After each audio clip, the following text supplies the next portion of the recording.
Власта избрза, а цехот ќе го плаќаат граѓаните.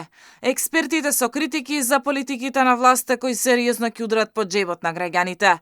Тоа што во ист ден се одмрзнуваат цените на основните прехранбени производи, но и почнува да важи новата цена на струјата со повисок ДДВ, ќе предизвика огромен шок. Одмрзнувањето на цените на некои производи што се случи веќе од почетокот на овој месец, несомнено ќе направи сега цените малку да скокнат и несомнено ќе ја разгори инфлацијата. Околу тоа не треба да има никаква дилема, затоа што главната причина зошто инфлацијата во Македонија беше толку висока и беше највисока во регионот до пред некој време, е тоа што фирмите ја злоупотребуваа позицијата, односно ситуацијата со војната во Украина и со растот на цените на глобално ниво и ги креваа своите цени повеќе отколку што е потребно.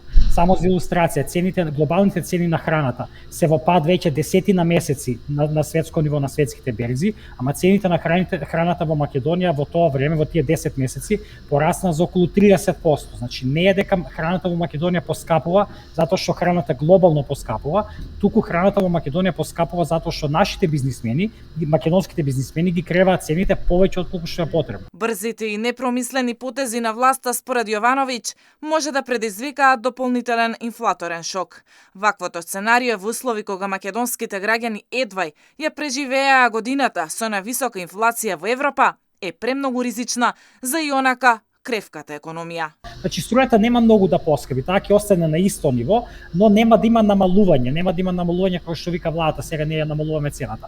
Но секако дека нема никаква логика во услови на ваква инфлаторна криза да се покачува цената нити на струјата, нити на гасот, нити на сите тие други работи. Владите во светот мора да се трудат што е можно повеќе да не ги покачуваат тие цени. Например, тука во Австрија истото се случува, во цела Европска унија, всушност не само во Австрија.